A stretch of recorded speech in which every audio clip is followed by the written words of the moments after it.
বিসমিল্লাহির রহমানির রহিম। আসসালামু আলাইকুম। জনতার রান্নাঘর থেকে সবাইকে জানাচ্ছি শুভেচ্ছা। আশা করি সবাই ভালো আছেন। আজকে যে রেসিপিটি করব সেটা হচ্ছে পটল ভাজবো। খুব সাধারণ একটা জিনিস, প্রায় সবাই পারেন, যারা পারেন না তাদের জন্যই।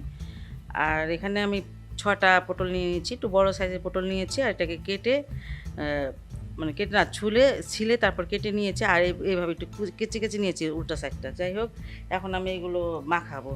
এখানে আমি লবণ দিচ্ছি, মানে স্বাদ মতন লবণ দিয়ে দিলাম,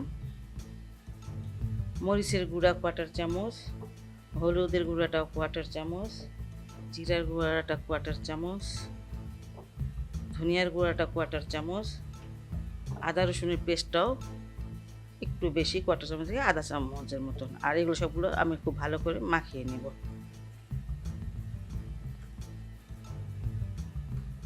মশলাগুলো দিয়ে খুব ভালো করে মাখিয়ে নিতে হবে। আর মশলা না দিলে কিন্তু এই ভাজাটা খেতে ভালো লাগে না। আর এই ভাজাটা দিয়ে কিন্তু আপনি বেশ অনেকখানি ভাত খেতে পারবেন। পটল আমার কাছে ভাজাটাই ভাল লাগে, আর ইলিশ মাছ দিয়ে রান্না করলে ভাল লাগে, এটা আমার ব্যক্তিগত মতামত। আপনি হয়তো 5 মিনিট এইভাবে একটু মেখে রেখে দিতে পারেন, যাতে মশলাটা একটু ভিতরে যায়, কিন্তু তাতে হয় কি পানিটা ছেড়ে দেয়, লবণ দেওয়া তো একটু পানি এসে পড়ে। এই যে আমি এটা এখনই ভেজে নিব। চুলায় একটা ফ্রাই প্যান দিয়েছি কিছুটা তেল, আর এখন এই পটলগুলো দিয়ে দিব। এই যে উল্টা সাইড করে, মানে এই সাইডটা দিবেন, যে সাইডে বিচি সেই সাইডটা দিয়ে এইভাবে দিয়ে দিবেন।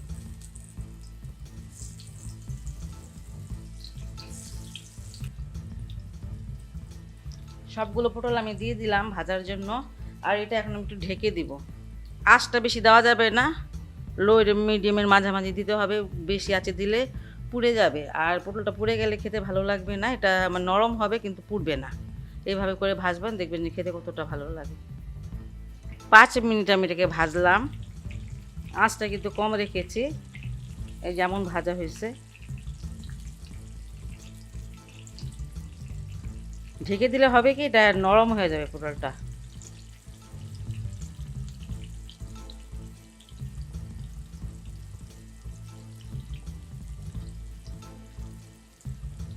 আবার আমি একটু ঢেকে দিচ্ছি।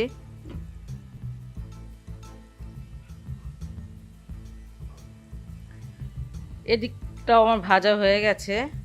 এই যে আমি আসলে এগুলো উল্টিয়ে পাল্টে প্রায় 10 থেকে 12 মিনিট, 10 মিনিট না 12 মিনিট ভেজেছি। যেগুলো একটু ভাজা কম হয়েছিল সেগুলোকে আবার ভাজলাম। আসলে কি এটা পুড়ে ফেলা যাবে না, পুড়ে গেলে এটা টেস্টটা নষ্ট হয়ে যাবে। যে কোনো জিনিসে পুড়ে গেলে টেস্টটা নষ্ট হয়ে যায়। আর এটা আমার ভাজা হয়ে গেছে, এখন আমি এটা নামিয়ে নিব। আর হয়তো কেউ প্রশ্ন করতে পারেন এতগুলো তেল কেন দিলাম। এতগুলো তেল দিলে তেলটা কম লাগে, আর একটু তেল আমার লাগবে। আমি এখানে পেঁয়াজ ভাজবো তো, এই জন্য আমার এই তেলটা লাগবে। একবারই তেলটা দিয়েছি, একবার দিলেই ভালো হয়। এখানে একটা শুকনো মরিচ দিয়ে দিচ্ছি, আর 2টা কাঁচা মরিচ দিলাম। কাঁচা মরিচ 2টা কিন্তু আমি একটু ছিদ্র করে দিয়েছি, না হলে একটু ফুটে যাবে।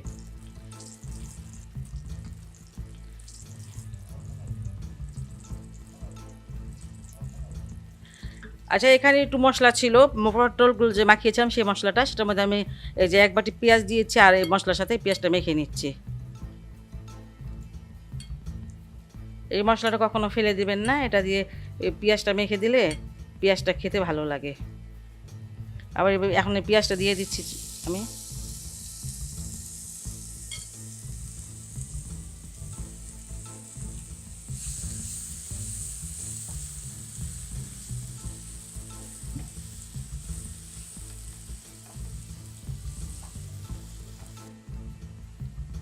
এখানে আমি 4টা কাঁচামরিচ নিয়ে, কাঁচামরিচগুলো তো 2 ফালা করতে হবে, আমি 4 ফালা করে নিয়েছি, একটু পাতলা পাতলা করে কেটে নিয়েছি।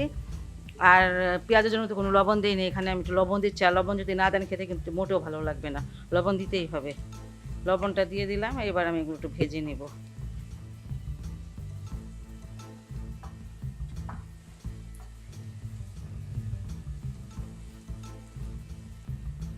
পেঁয়াজটা ভাজা আমার হয়ে গেল। খুব মানে মচমচা করে ভাজবেন না, মানে নরম থাকবে পেঁয়াজটা, কারণ আমি ওটা ভাত দিয়ে খাবো তো, এই জন্য খুব মচমচা করে ভাজা যাবে না, বেরেস্তার মতন। এই দেখেন, আপনারা দেখলে বুঝতে পারতেছেন এই ধরনের করে ভেজেছি। ভাজা হয়ে গেছে, এবার আমি দিয়ে দিব পটলগুলো।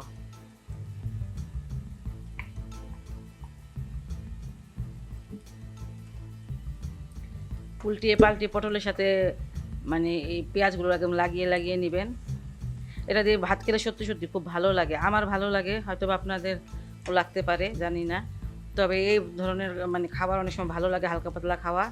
এটার সাথে অবশ্যই ডাল থাকবে, হয়তো অন্য একটা ভাজি থাকবে বা কোনো কিছু থাকবে আর কি। যাই হোক, খুব সহজ একটি রেসিপি, মজাদার একটি রেসিপি, বাসায় অবশ্যই ট্রাই করবেন।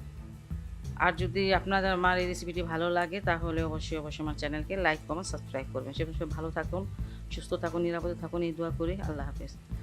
বিসমিল্লাহির রহমানির রহিম। আসসালামু আলাইকুম। জনতার রান্নাঘর থেকে সবাইকে জানাচ্ছি শুভেচ্ছা। আশা করি সবাই ভালো আছেন। আজকে যে রেসিপিটি করব সেটা হচ্ছে চিংড়ি আর পটলের একটা মানে রান্না। এত সুস্বাদু, এটা আপনি যদি না বানিয়ে খান আপনি তাহলে বুঝবেন না। যাই হোক, সেজন্য এখানে একটা ফ্রাই প্যান দিয়েছি, তেল দিয়ে দিব।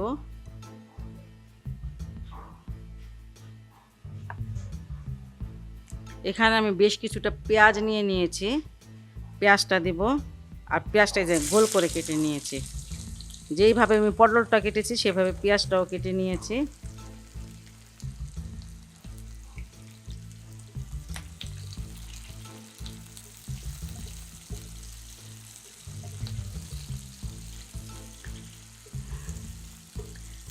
আসলে এটা পেঁয়াজ আর পটলের দো পেঁয়াজা হবে, অনেক টেস্টি একটা তরকারি। পেঁয়াজের কাঁচা ভাবটা যাওয়া পর্যন্ত একটু ভেজে নিব। পেঁয়াজের কালারটা চেঞ্জ হয়ে গেছে, এখন আমি আদা রসুনের পেস্ট 1 চামচ থেকে বেশি দিয়ে দিচ্ছি।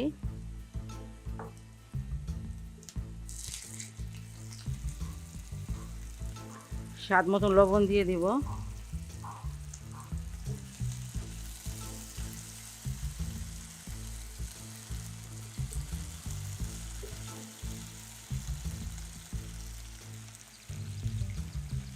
একটু পানি দিয়ে দেই।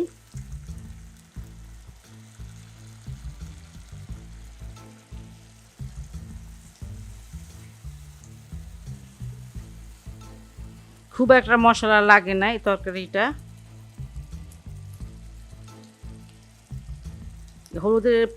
হলুদের গুঁড়া দিয়ে দিচ্ছি আধা চামচ, ধনিয়ার গুঁড়া আধা চামচ, মরিচের গুঁড়ো প্রায় 1 চামচ। এই মরিচটা ঝাল না, কালারটাও খুব হালকা ফিকা কালার।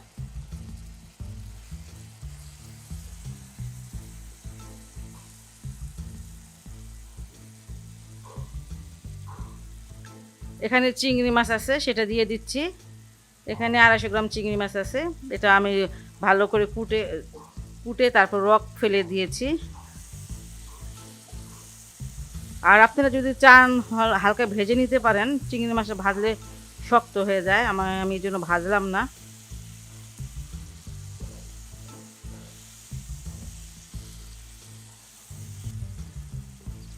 এটা খুব একটা কষাবো না, কারণ আমি পটল দিয়ে দেবো। পটল আর মাছটা একসাথে কষিয়ে নেব। এই দেখেন, এখানে 1/2 কেজি পটল আছে, অত ফ্রেশ না, যাই হোক কয়দিন আগের কিনা। এইভাবে পটলগুলো কেটে দেবেন, এইভাবে।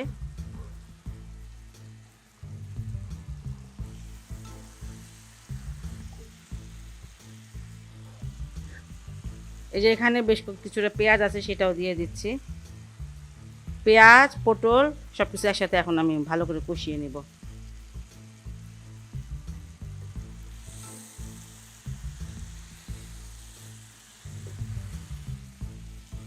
আমি পটলটাকে ছিলে তারপর ধুয়ে কুটেছি, এই জন্য এটার মধ্যে কোনো পানি নাই। আমি একটু পানি দিয়ে দিচ্ছি যাতে না লেগে যায়। 2 চামচের মতন পানি দিয়ে দিলাম। আর এখন এটা আমি ঢেকে দিব 3-4 মিনিটের জন্য।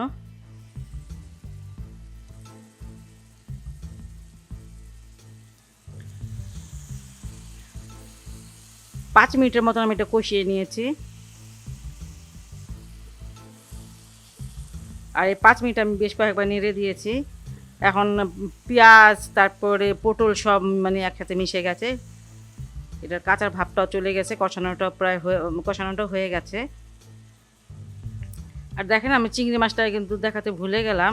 চিংড়ি মাছটা কিন্তু একটুখানি চামড়া রেখে দিয়েছি মাঝখানে। এটা যদি আপনি রাখতে না চান তাহলে রাখবেন না, আমার কাছে একটু দেখতে ভালো লাগে এইটা।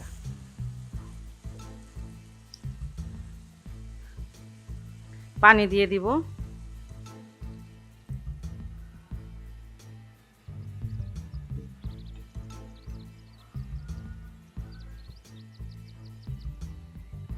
প্রায় 200 গ্রামের মতন পানি দিলাম।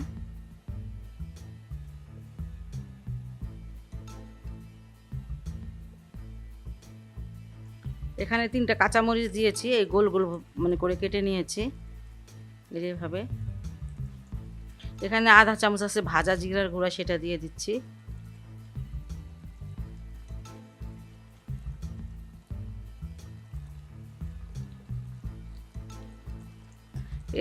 এখন এবার একটু লবণটা দেখে নেবেন, লবণটা বেশ কম। কিছুটা ধনিয়া পাতা দিয়ে দিচ্ছি।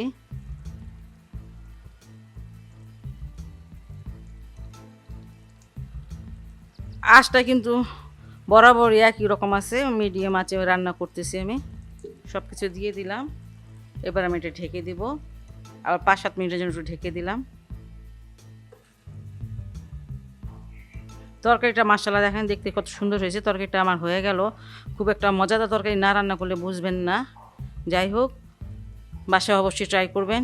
আর যদি ভালো লাগে তাহলে অবশ্যই আমার চ্যানেলকে লাইক, কমেন্ট, সাবস্ক্রাইব করবেন। সবাই ভালো থাকুন, সুস্থ থাকুন, নিরাপদে থাকুন, এই দোয়া করি। আল্লাহ হাফেজ।